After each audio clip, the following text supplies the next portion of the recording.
자, 8.15 특사와 관련해서 주목받고 있는 사람이 한 사람이 생겼는데, 자, 누구냐? 김경수입니다. 김경수. 바둑이. 그때 드루킹 사건 때 드루킹 일당이 김경수를 바둑이라고 불렀죠. 그 산채. 예, 기억나실 겁니다. 저 파주 출판단지에 있는 산채에 바둑이가 와서 이 드루킹, 그러니까 킹크랩, 여론 조작하는 거, 그거 시연하는 걸 막 보고했었죠. 그래서 나중에 드루킹 특검도 있었고, 김성태 당시 원내대표가 단식을 하면서 드루킹 특검을 이끌어냈고, 그래서 드루킹 특검 그 결과로 김경수는 구속되고 경남도지사직 날아가고 했는데, 지난번에 일단 사면을 받았죠. 그래서 한 6개월, 먼저 2년형을 받았는데 한 1년 반 정도 살다가 나왔는데, 그때 복권이 안 됐습니다. 사면은 이제 형을 면제를 해주는 거고, 복권은 그걸 본인의 권한, 참정권을, 그리고 피선거권을 복원시켜 주는 거죠. 지금 김경수는 그때 사면은 되고 복권이 안 됐기 때문에 2027년 말까지 선거에 못 나옵니다. 근데 다음 대선이 2027년 3월에 있죠. 만약에 복권을 시켜주면은 김경수가 좌파 진영의 대권 주자 중 한 명으로 부각됐다. 그래서 관심을 모으는데, 자, 아사트데이 기사입니다.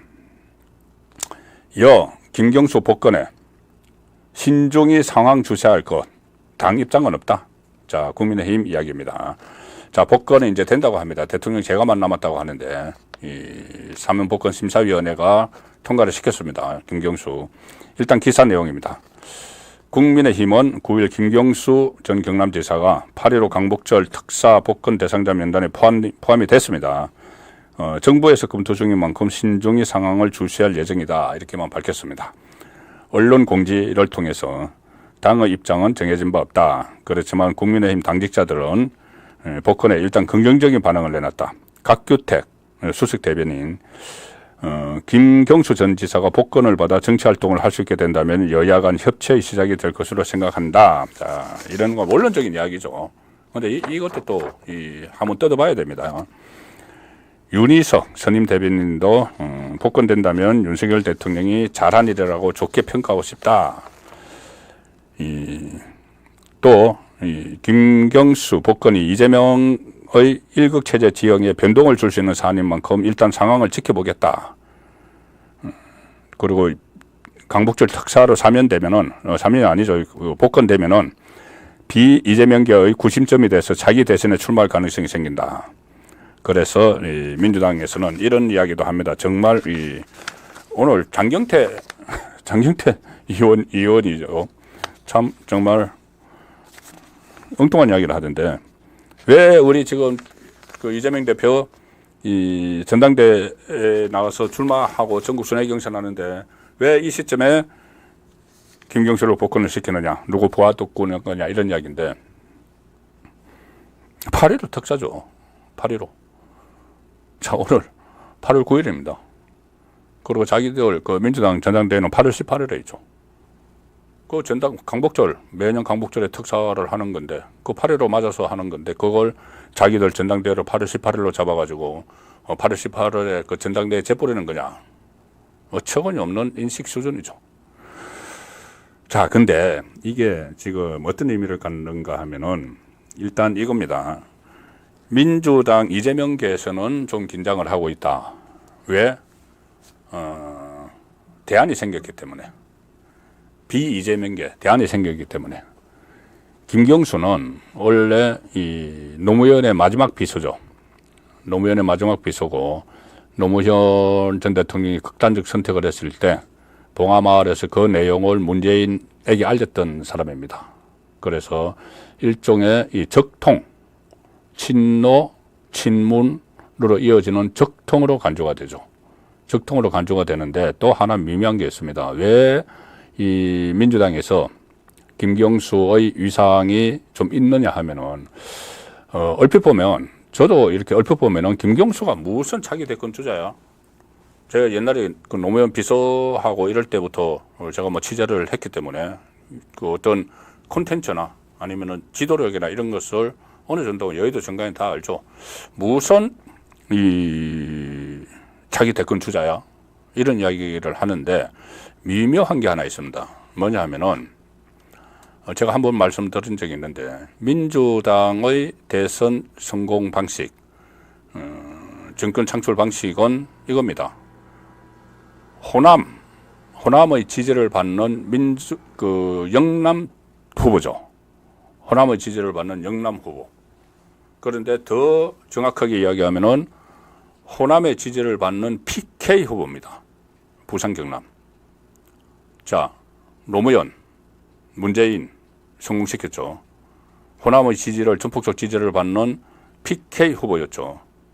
TK 후보 안동 출신인 이재명은 결과적으로 안 됐습니다.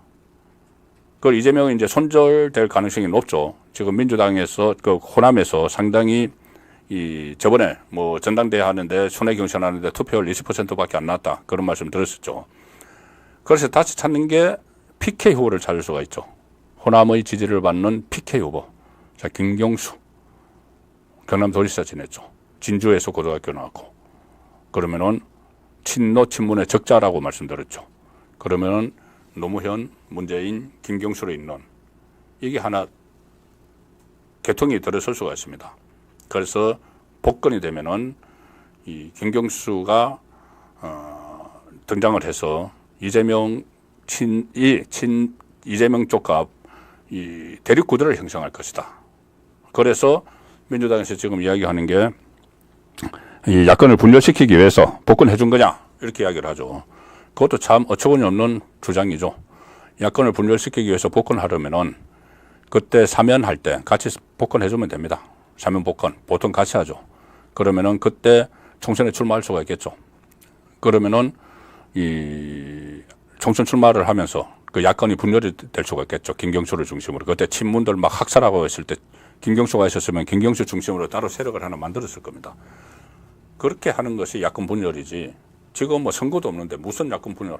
나중에 혹시 또 대선 앞에 또 한다면 몰라도. 어처구니 없는 그 주장을 펴는 것이고, 저는 이 김경수를 복권시키면 안 된다고 보는 쪽입니다. 왜 그러냐면은 악성이죠. 김경수의 범죄 행위가 바로 대통령 선거에서 직전 대통령 선거에서 이 여론을 조작한 거죠. 여론을 조작해서 대선의 가치를 훼손시킨 사람인데, 여론 조작으로 그 사람이 다음 대선에 출마를 한다. 이번에 이제 복권되면 2027년에 후보로 나설 수가 있죠. 경선이든 뭐든. 그게 안 된다는 겁니다. 대선의 가치를 그렇게 떨어뜨리는 범죄 행위를 한 사람을 복권을 시켜서 또 출마를 시킨다. 이거 안 되는 이야기죠. 그렇지만 어쨌든 그런 사면권을 행사를 해서 이제 복권이 됩니다. 복권이 되면은 그걸 말씀드린 대로 이재명 쪽은 좀 긴장을 하겠죠. 긴장을 해서 새로운 이제 대안이 나타났다. 자, 그렇게 또 생각을 할 수가 있는데, 그래서 오늘 신문도 전부 다 이재명 쪽 긴장 막 이야기하는데, 제가 볼 때는 제가 조금 전에 말씀드린 그런 상징성은 있지만은 이 호남의 지지를 받는 PK 후보 이게 있지만, 지금 상황에서 김경수가 복권이 된다고 해서 친문 진영을 확 이게 실질적으로, 상징성은 있지만은 실질적으로 휘어잡을 수가 있겠는가? 그리고 휘어잡을 친문이 남아 있을까? 그 부분은 저는 의구심이 듭니다. 왜냐하면은 이 친문은 지금 지뢰멸렬해 있죠. 처음에 공천 학살, 이재명의 공천 학살에 의해서 친명 형제 비명 행사 할 때 친문들이 공천에서 두루룩 떨어졌습니다.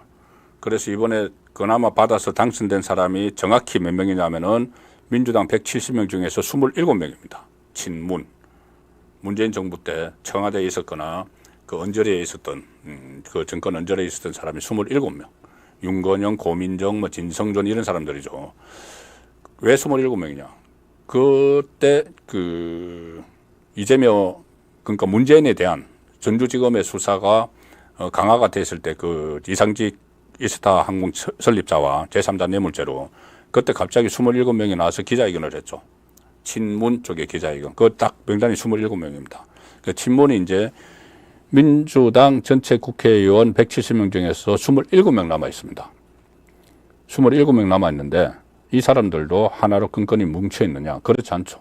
이미 그때 27명 서명 같이 공동 기자회견에는 나왔지만 이미 이재명에게 전향을 해서 공천을 받은 사람들이 많습니다. 그래서 어쨌든 자기가 그 전에 그 문재인 쪽에 있었기 때문에 친문 이렇게 해서 같이 기자회견 하는 데는 나갔지만은 이미 이재명에게 투항을 한 사람들이 많이 있죠. 그리고 이제 현역 의원도 그렇고 현역 의원 외에 원외 사람들도 있고 그 뭐 참모들도 있고 한데 그 사람들은 뿔뿔이 흩어졌습니다. 한쪽은 어디로 갔냐 하면은 조국당에 많이 몸을 의탁을 하고 있습니다. 조국당에.